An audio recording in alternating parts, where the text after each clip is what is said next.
Assalamu alaikum wa rahmatullahi wa barakatuh.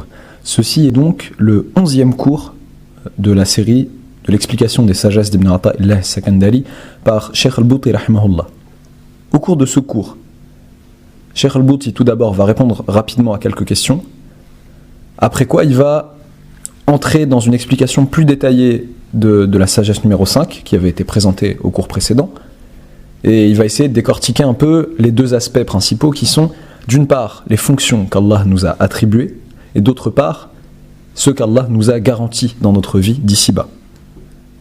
Petit avertissement, il y a eu 2 ou 3 bouts de phrases dans tout l'audio qui étaient un petit peu inaudibles, que j'ai eu du mal à comprendre et à écouter, donc j'ai essayé de deviner un petit peu en fonction du contexte, mais sinon le reste ça allait, alhamdoulilah. Je laisse la parole entre guillemets à Cheikh al-Bouti rahimahullah. Alhamdulillahi Rabbil Alamin wa afdalu salati wa atammu taslimi ala sayyidina Muhammadin wa ala alihi wa sahbihi ajma'in. Louange à Allah, Seigneur des mondes. Les meilleures salutations et bénédictions sur notre maître Muhammad, ainsi que sur sa famille et sur l'ensemble de ses compagnons. Allahumma akhrijna min dhulumati al-wahm wa akrimna bi nouri al-fahm waftah alayna bi ma'rifati al-ilm wa sahil akhlaqana bil hilm waj'alna mimman yastami'una al-qawla fayattabi'una ahsana. Ô Allah, sors-nous de l'obscurité, de l'illusion. Ennoblis-nous par la lumière de la compréhension. Ouvre-à-nous la guidée par la connaissance de la science. Adoucis nos mœurs par l'indulgence et la patience. Et permets-nous d'être de ceux qui, entendant les paroles, écoutent les meilleurs.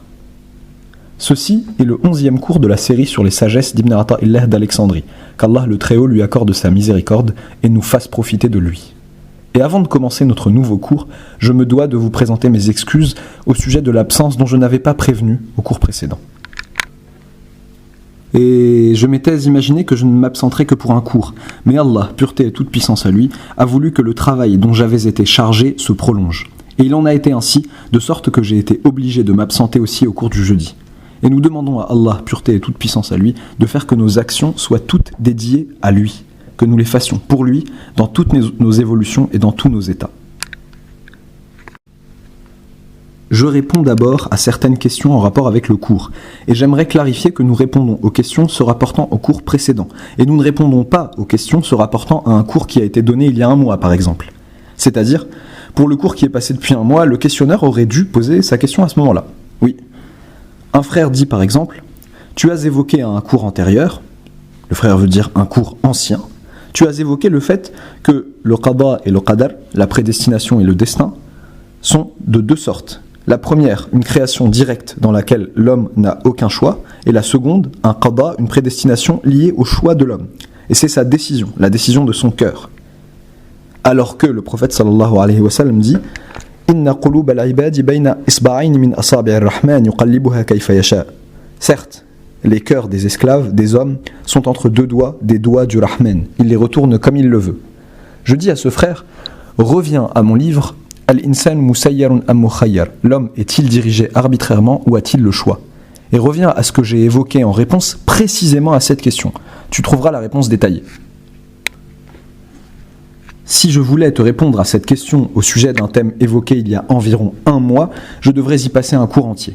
Mais reviens à ce livre, et moi je l'ai écrit spécialement pour ces frères qui ressentent une soif de science, qui ont soif de réponses à ce genre de questions, pour qu'ils trouvent dans ce livre ce dont ils ont besoin et ce qu'ils recherchent. Oui. Un autre frère dit, que veut dire ce hadith dans lequel le messager d'Allah sallallahu alayhi wa sallam dit « La akhafu ala ummati min al-faqr, innama akhafu alayha min qillati at-tadbir » Je ne crains pas pour ma communauté la pauvreté, mais je crains pour elle le manque de planification. Qu'en est-il alors de la sagesse que tu as expliquée? Arih nafsaka min at-tadbir. Repose-toi l'esprit, épargne-toi la planification. Le hadith dont tu parles, mon frère, est sur les langues des gens du commun. Je ne crains pas pour ma communauté la pauvreté, mais je crains pour elle le manque de planification. Ce hadith n'a aucun fondement, absolument aucun. Il ne fait même pas partie des hadiths mawdou'a, considérés comme inventés, ni même des hadiths faibles. Des paroles qui sont répétées par les gens du commun et qui n'ont aucun fondement. Suite de la question. Et est-ce que l'ambition de l'homme d'achever un travail quelconque veut dire qu'il prétend planifier pour lui-même sa propre affaire, ou cela veut-il dire qu'il utilise les causes? De même, cette question qu'il pose, nous y avons répondu en son temps. Nous avions dit que par la planification qu'interdit Ibn Ata'illah, ou plutôt qu'interdit la religion, on ne veut pas dire l'utilisation des causes. L'utilisation des causes est une chose nécessaire. Le sens de planifier est de penser qu'en interagissant avec les causes, c'est toi qui planifies ta propre affaire. C'est cela qui est interdit. C'est-à-dire que la planification interdite est une affaire qui se rapporte à ce que l'on croit, pas au comportement. Car il faut que le commerçant pratique son commerce, et l'agriculteur se doit de vendre le fruit de son agriculture, à condition qu'il sache que le créateur des actions est Allah, et que le créateur de la réussite de nos démarches est Allah le Tout-Puissant. Si je m'imaginais alors que c'est moi qui planifie ma propre affaire par les travaux que j'ai accomplis, c'est justement cela qui déplace l'homme de l'espace du tawhid, de la reconnaissance de l'unicité, et qui le trempe dans une des couleurs du shirk, de l'association. Nous avons évoqué cela, mon frère. Donc, l'ambition de l'homme dans le fait de vouloir se garantir une maison, la richesse, la science, le rang, la force, tout cela est demandé. Je ne dis même pas seulement que c'est permis, c'est même demandé aussi. Le croyant ambitionne tout cela, tout en sachant que l'affaire est entre les mains d'Allah, pureté et toute puissance à lui. Il remplit une tâche, une fonction dont il a été chargé.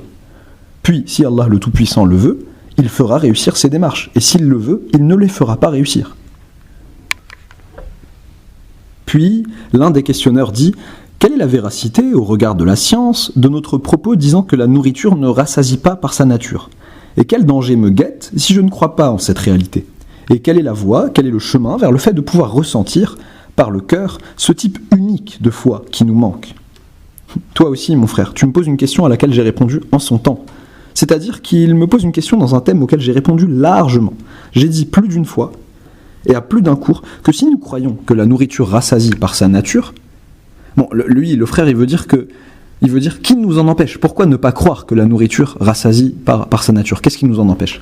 Si tu crois que la nourriture rassasie par sa nature, il ne resterait alors plus de fonction pour Allah en ce sens, puisqu'alors la nourriture rassasierait par sa nature, pas par la volonté d'Allah le Tout-Puissant. Cela n'est-il pas clair ? Peux-tu concilier, d'une part, ta foi, ta croyance en Allah, le Qayyum des cieux et de la terre, et d'autre part, ta croyance en le fait que la nourriture rassasie par sa nature ? Petite note de traduction, le Qayyum, je laisse tel quel, il a été bien expliqué au cours précédent. La définition du Qayyum, c'est celui qui se charge des cieux et de la terre, celui qui les tient en sa main, qui s'en charge constamment en fait. Il l'avait expliqué au cours précédent. Si la nourriture rassasiait par sa nature, en quoi l'univers aurait-il encore besoin de la divinité d'Allah ? Si l'eau aussi étanchait par sa nature, si les nuages faisaient tomber la pluie par leur nature, si la terre faisait pousser la plante par sa nature, et la nature deviendrait Allah. Je suis désolé de pouvoir dire que c'est la question d'un frère qui... Bon, peut-être qu'il n'était pas présent à ce cours-là, ou plutôt à ces deux cours-là où nous avions expliqué ce propos. Ou peut-être qu'il était présent, mais qu'il était distrait de ce que nous disions. Autre question.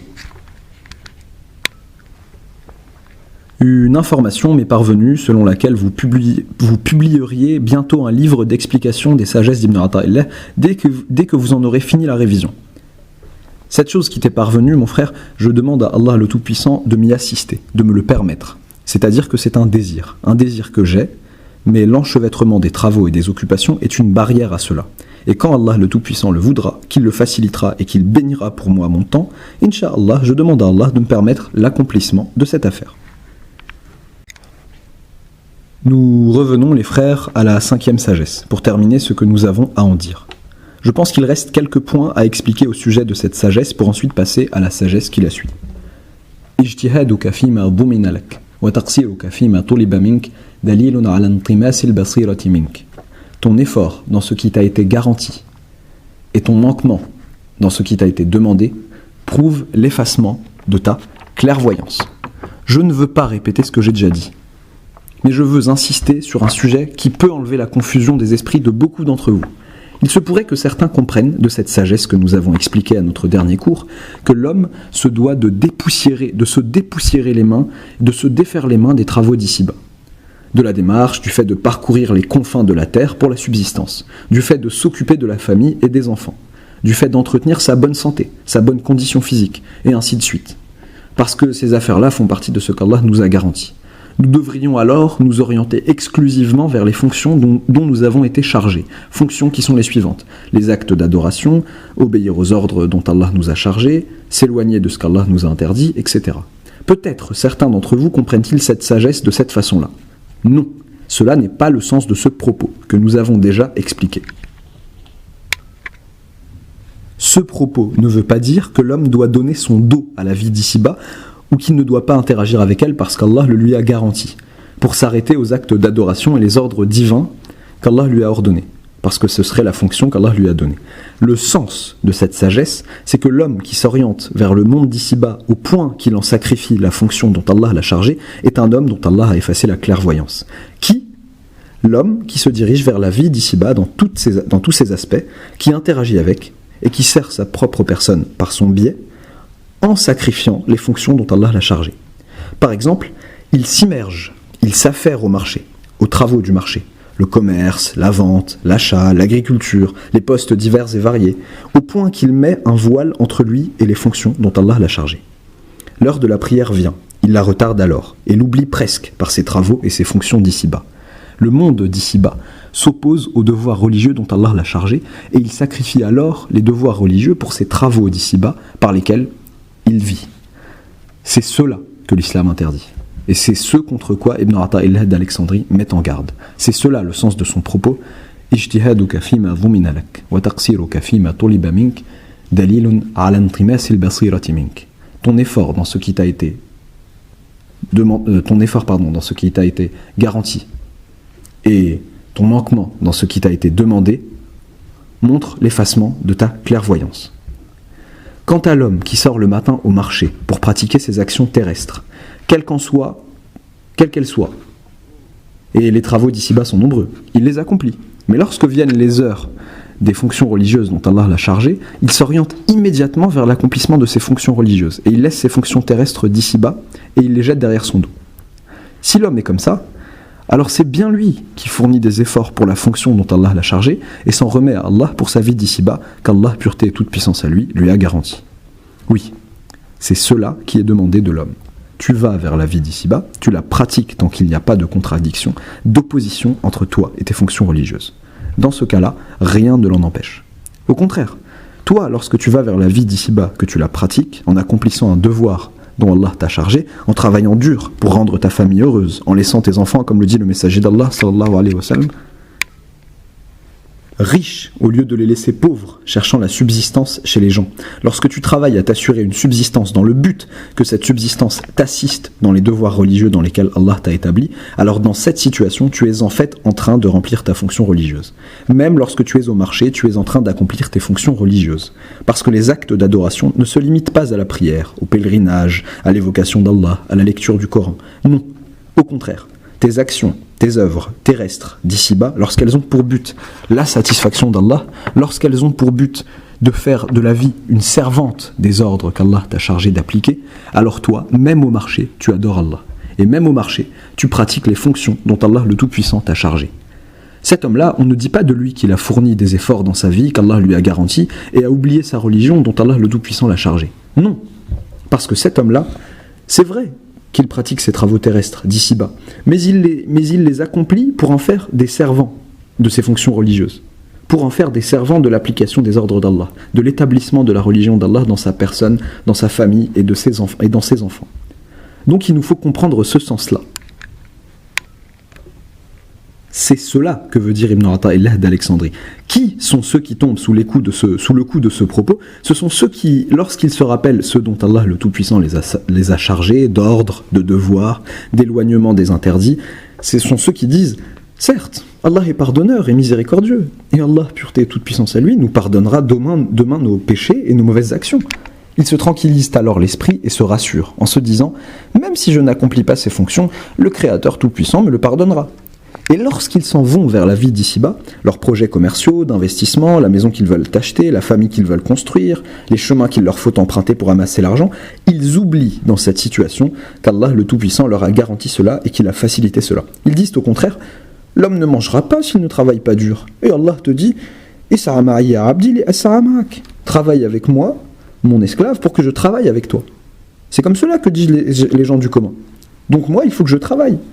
Lorsqu'il va vers ses fonctions religieuses, il devient paresseux, sous prétexte qu'Allah est pardonneur et miséricordieux, donc pas besoin. Et lorsqu'il s'oriente vers sa vie d'ici-bas, il oublie qu'Allah, pureté et toute puissance à lui, lui a garanti sa vie d'ici-bas. Il dit, si l'homme ne fait pas couler sa sueur pour assurer sa subsistance, il ne mangera pas. Et s'il ne sort pas du matin au soir pour parcourir les confins de la terre, il ne peut pas amasser d'argent. La règle établie par Allah est ainsi. C'est cela qu'il dit. Ici, lorsqu'il s'oriente vers la vie d'ici-bas, il oublie la miséricorde d'Allah, sa générosité, son don et sa garantie envers lui. Et lorsqu'il s'oriente vers la religion, il se rappelle Allah alors qu'Allah est pardonneur, et qu'Allah est miséricordieux, et qu'Allah est généreux. Et à partir de cela, il se prend de paresse lorsqu'il s'agit de se lever pour son devoir religieux, mais il s'efforce, il se dépêche, et il fait des efforts remarquables dans ses affaires du monde d'ici-bas. C'est sur lui que s'applique la parole d'Ibn Ata'illah « Ijtihaduka fima dumina lak wa taqsiruka fima tuliba mink intimasun dalilun ala intimasil basirati mink » Ton effort dans ce qui t'est garanti et ton manquement dans ce qui t'est demandé montrent l'effacement de ta clairvoyance. Ce propos, mes frères, s'applique à l'individu et s'applique à la société. L'homme qui travaille dans la vie, mais pour en faire une servante de la religion d'Allah le Tout-Puissant, pour s'aider de sa vie d'ici-bas dans l'accomplissement de ses fonctions religieuses, cet homme-là, mon Seigneur, pureté et toute puissance à lui, ne décevra pas ses espoirs terrestres d'ici-bas. La vie d'ici-bas lui vient de force ou de gré. Allah le Tout-Puissant la lui a servi. Il lui fait don d'une bonne vie. Et la bonne vie tire sa source du cœur et ne vient pas de l'extérieur. Non. Allah lui fait don de tout cela, car il le lui a garanti. Tu es véridique envers Allah, Allah est véridique avec toi. Tiens ses promesses envers toi et réalise pour toi ce qu'il t'a garanti. Ce propos est vrai pour l'individu et il est vrai pour la société. Les sociétés et les États islamiques dans notre histoire passée, dans notre histoire poussiéreuse, ces sociétés qui s'étaient établies en tant que servantes de la religion d'Allah, califes, chefs d'État, gouverneurs, dirigeants, qui, lorsque tu reviens à leur biographie, tu trouves qu'ils se sont établis comme servants de la religion d'Allah le Tout-Puissant et dont l'unique souci était l'établissement de la religion d'Allah, l'établissement d'une société islamique, eh bien ces dirigeants-là, Allah a ouvert devant eux la vie d'ici-bas et il l'a soumise à eux. Il a fait d'elle une servante pour eux. Et allez voir ce qu'il en était de ces gens-là. Vous trouverez qu'Allah leur a fait don de richesse profuses, d'une subsistance large. Cette chose-là, tu n'y trouves pas de contre-exemple dans toute l'histoire. Regarde aussi ce qu'il en était d'autres gens, toujours dans notre histoire en ruine.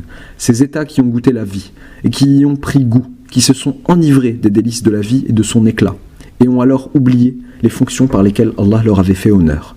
Ces États se sont alors dirigés vers la vie d'ici-bas, vers le monde d'ici-bas, pour en amasser les largesses, s'embellir de ses ornements, pour s'établir des enveloppes, des coquilles luxueuses, pour se noyer dans le divertissement, ses causes et ses formes. Oui. En ayant oublié la fonction par laquelle Allah le Tout-Puissant leur a fait honneur. Quelle a donc été la fin de ces États ? Leur fin a été qu'Allah, pureté et toute puissance à lui, les a appauvris, malgré leur richesse. Richesse derrière laquelle ils couraient à l'épuisement. Il les a démunis de tout cela et en a fait des empreintes, des ruines lointaines de l'histoire. Si tu regardais la situation des divers États musulmans jusqu'à nos jours, tu ne verrais absolument aucun contre-exemple à cette règle. Les dirigeants, les rois, les chefs d'État qui ont fait de leur personne des servants de la religion d'Allah le Tout-Puissant, Allah le Tout-Puissant a dit à la vie d'ici-bas, sois pour eux la meilleure servante, car moi j'ai garanti à ces gens-là une bonne vie. Et il en a été ainsi. Et les gens, les rois, les présidents dont vous lisez la biographie dans l'histoire et qui se sont détournés des ordres d'Allah et se sont détournés vers la vie et se sont mis à courir, à halter derrière elle, derrière le fait de construire des bâtiments luxueux, des châteaux immenses, des ornements et ainsi de suite.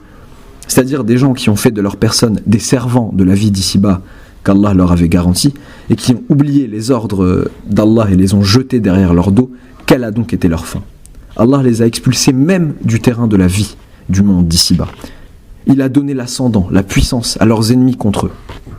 C'est le résultat de cette règle que dit Ibn Ata'illah.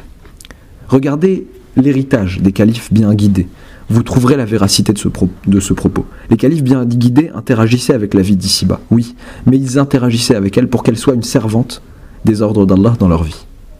Allah a ouvert devant eux les trésors de la vie d'ici-bas, d'est en ouest. Et vous savez comment Allah le Tout-Puissant a conduit les trésors de Khosroès, empereur perse, et de César à Omar ibn al-Khattab, en sa qualité de président de l'État musulman à son époque. Oui, mais si notre maître Omar courait derrière ces trésors, s'il avait fait de sa personne un servant de cette vie, wallah, il n'aurait pas obtenu ces trésors.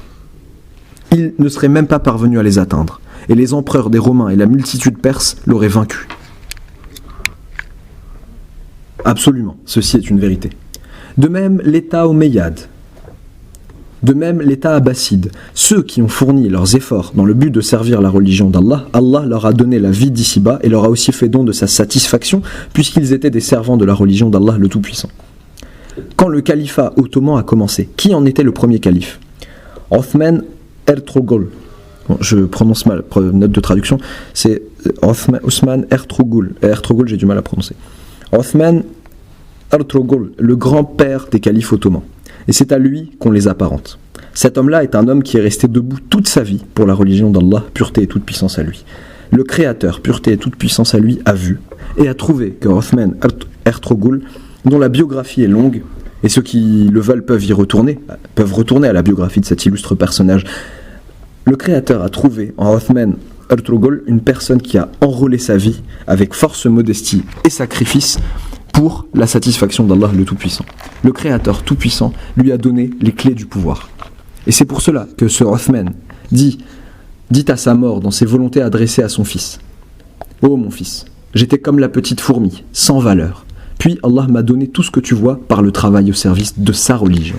Parcours donc les confins de la terre au service de la religion d'Allah, car cela est le devoir des rois sur cette terre. Et ces dernières volontés sont célèbres et connues.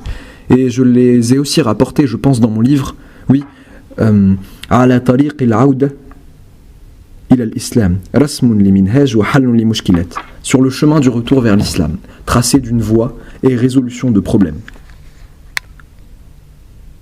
Le Créateur, pureté et toute puissance à lui, lui a fait ses dons.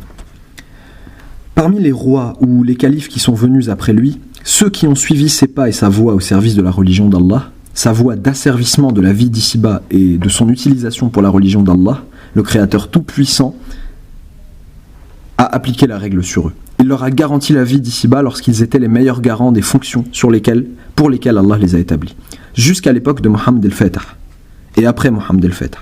Mohammed el-Fatah, petite note de traduction, c'est celui qui a conquis Constantinople, qui a pris Constantinople de l'Empire byzantin.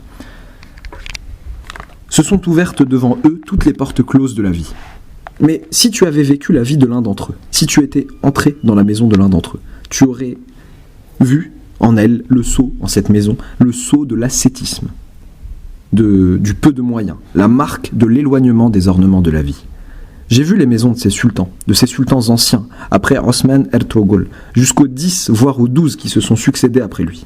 Des maisons modestes, des moyens de vie très simples, dans tous les sens du terme. Tu n'y trouveras aucun ornement visible, de quelque manière que ce soit. Mais, en échange, le Créateur leur donnait, oui ou non? Il leur donnait. La vie d'ici-bas leur était soumise. Les rois d'Europe les craignaient. Lorsque Mohammed el-Fatah entrait dans une contrée parmi les contrées européennes, les clochers des églises arrêtaient de sonner, par respect pour lui, tant qu'il y était présent. Pourquoi? Est-ce parce que Mohammed el-Fatah leur aurait fait peur et qu'il les aurait éblouis et que la vue de son or les aurait éblouis, la vue de ses perles, de ses joyaux? S'il avait utilisé ce moyen, il aurait été humilié à leurs yeux, il aurait peiné à se faire remarquer par eux. Mais Allah lui a donné de l'importance dans leur cœur, car lui donnait de l'importance à Allah, pureté et toute puissance à lui, dans son comportement et dans sa vie.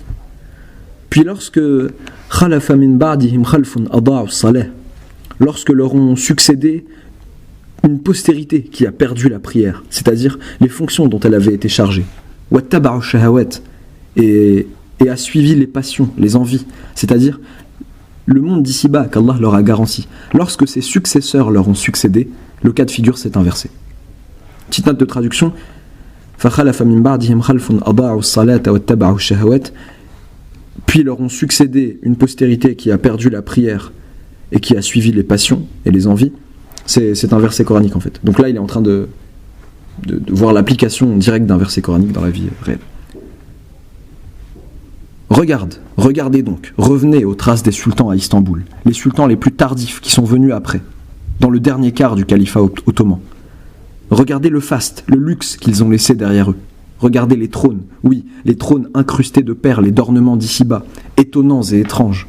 Et regardez tous ces biens que même les flammes pourraient à peine dévorer, et qui ont été rassemblés, immobilisés sous forme de pierres précieuses, de perles, de joyaux, et ainsi de suite, etc. Oui, tout cela tu le trouves présent dans leur vie. Si la mesure de la grandeur d'un homme était la richesse qu'il peut assembler ici-bas, cela aurait nécessairement impliqué que ces sultans plus tardifs aient été plus puissants, plus dominants sur l'Occident que leurs prédécesseurs. Mais qu'en était-il réellement ? C'était absolument le contraire.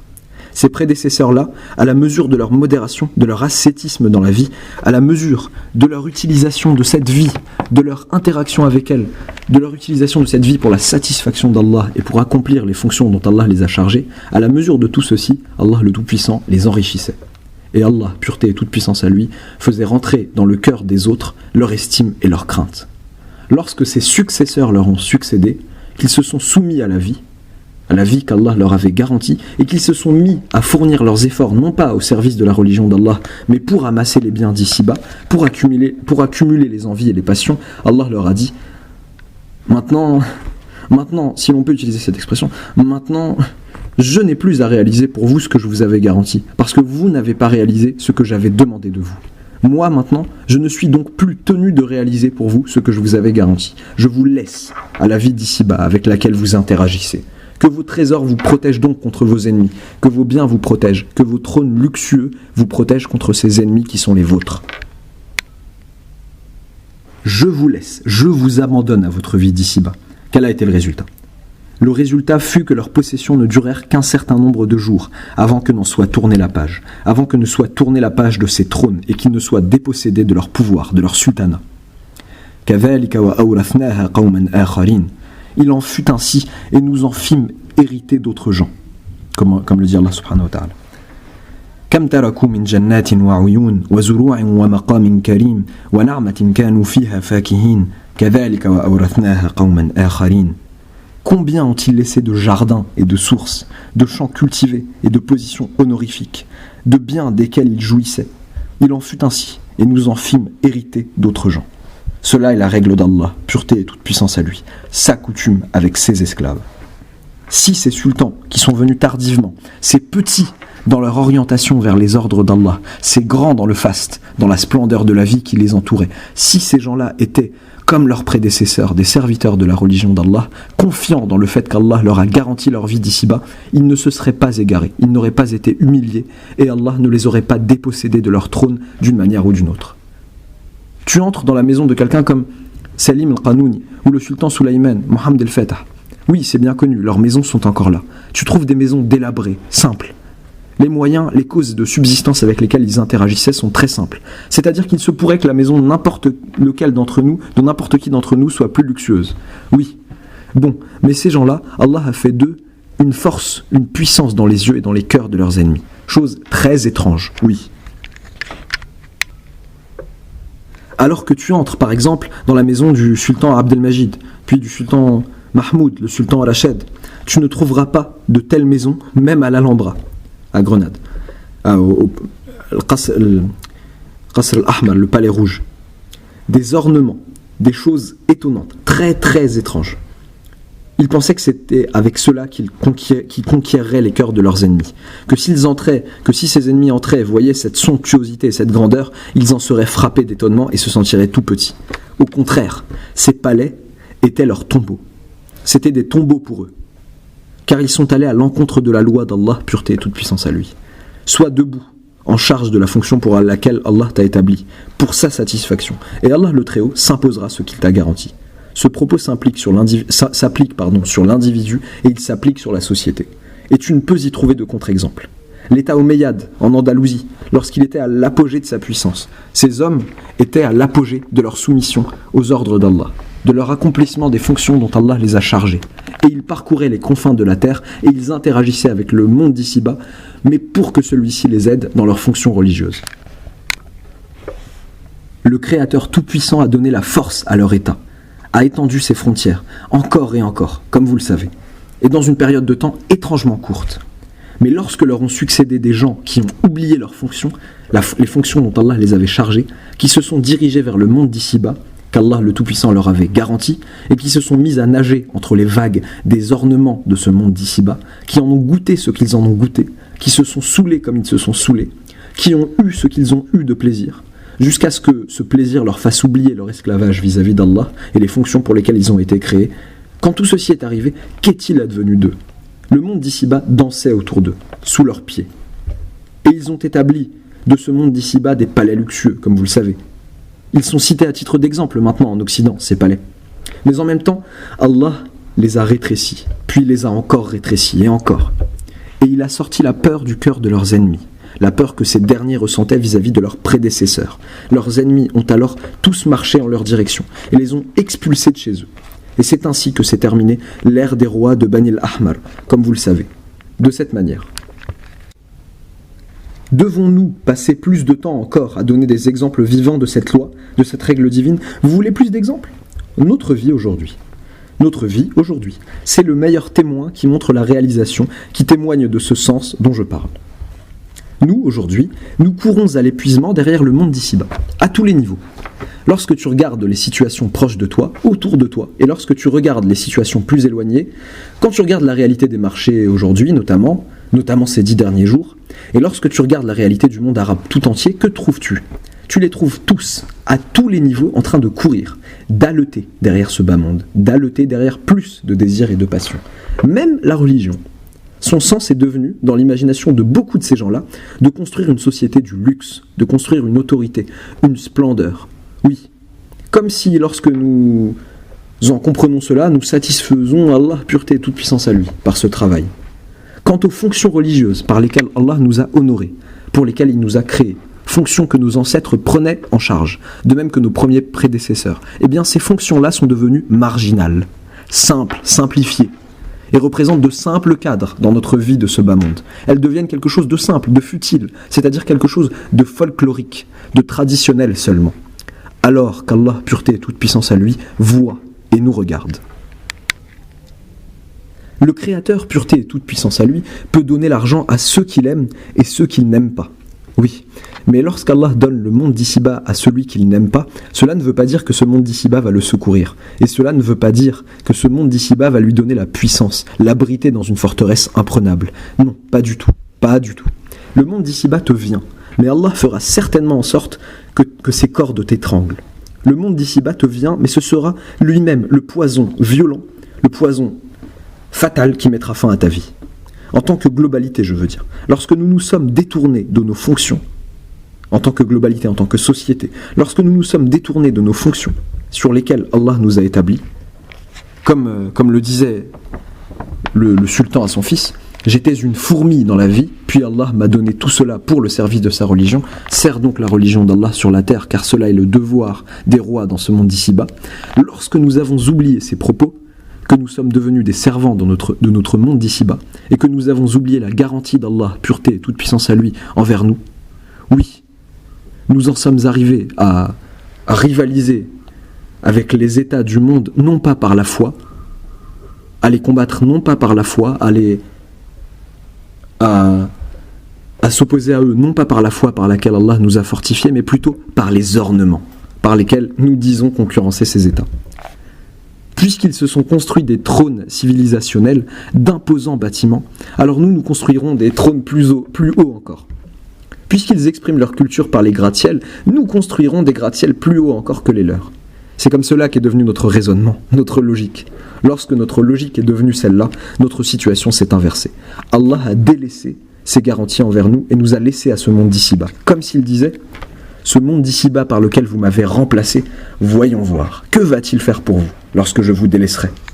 Oui, voilà nos biens, nos richesses, regroupés en trésors dans le ventre de la terre. Et voilà qu'elles jaillissent aussi, que ces trésors aussi jaillissent sur la terre. Oui, notre terre est la plus riche de toute la terre, du monde entier. Cela ne fait aucun doute. Et malgré cela, nous sommes devenus la communauté la plus pauvre de toute la terre. Nos ornements ne nous ont pas protégés. Nos trésors noirs en réserve ne nous ont pas protégés. Nos trésors jaunes et rouges scintillants ne nous ont pas non plus protégés. Au contraire, ces trésors sont devenus une cause de discorde entre nous, une cause de divergence, une cause d'humiliation, une des causes de la honte qui nous a frappés. Ce qui est arrivé au roi de Bani al-Ahmar, c'est ce qui nous arrive aujourd'hui. Ce qui est arrivé à ces sultans ottomans qui ont succédé à leurs prédécesseurs en étreignant la vie d'ici-bas et ses ornements au lieu d'étreindre les ordres d'Allah le Tout-Puissant, c'est cela que nous vivons aujourd'hui. Et je demande à Allah, pureté et toute puissance à lui, de nous réveiller avant qu'il ne soit trop tard. Avant qu'il ne soit trop tard. Nos missions religieuses, nous les avons jetées derrière nous. Nous en avions été chargés. Le Créateur Tout-Puissant a dit puis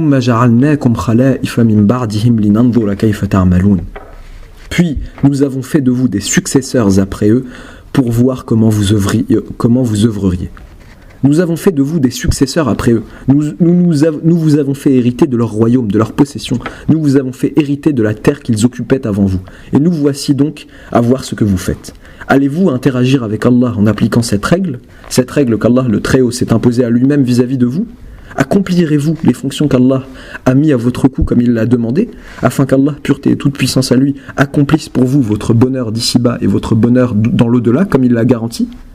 La réalité, c'est que nous marchons dans le sens opposé à cet ordre. Oui, les frères, combien de biens ont été dépensés dans ces jours devenus poussière? Combien? Et moi, je sais, et peut-être que vous savez tous, qu'il y a des gens qui regardent ces biens immenses, qui sont gaspillés, qui sont dépensés, alors que ces gens-là étouffent de n'avoir rien. Des gens qui regardent ces biens en n'ayant rien. Alors qu'eux meurent des brûlures de leurs instincts humains, auxquels ils ne peuvent pas donner cours, qu'ils ne peuvent pas satisfaire. Moi, je sais cela, des lettres à faire pleurer, oui. Un tel est un jeune homme qui ne veut pas désobéir à Allah, qui ne veut pas dévier, qui veut obéir à Allah, qui aime Allah, mais ses instincts, ses pulsions s'enflamment dans son cœur. Il veut faire taire ses instincts, ses pulsions, il veut les calmer, mais il n'en trouve pas le moyen. Il a besoin de 100 000, pas plus, pour construire une famille, pour se construire une famille et pour se tranquilliser avec la tranquillité qu'Allah a fait pour l'homme, c'est-à-dire une femme. Petite note de traduction, 100 000, je sais pas du tout à quoi ça correspond, ça doit être une certaine somme d'argent en monnaie syrienne. Femme, c'est un rajout de traduction. En fait, ce qu'il a dit lui, c'est pour se construire une famille et pour se tranquilliser avec la tranquillité qu'Allah a faite pour l'homme, as-sakan.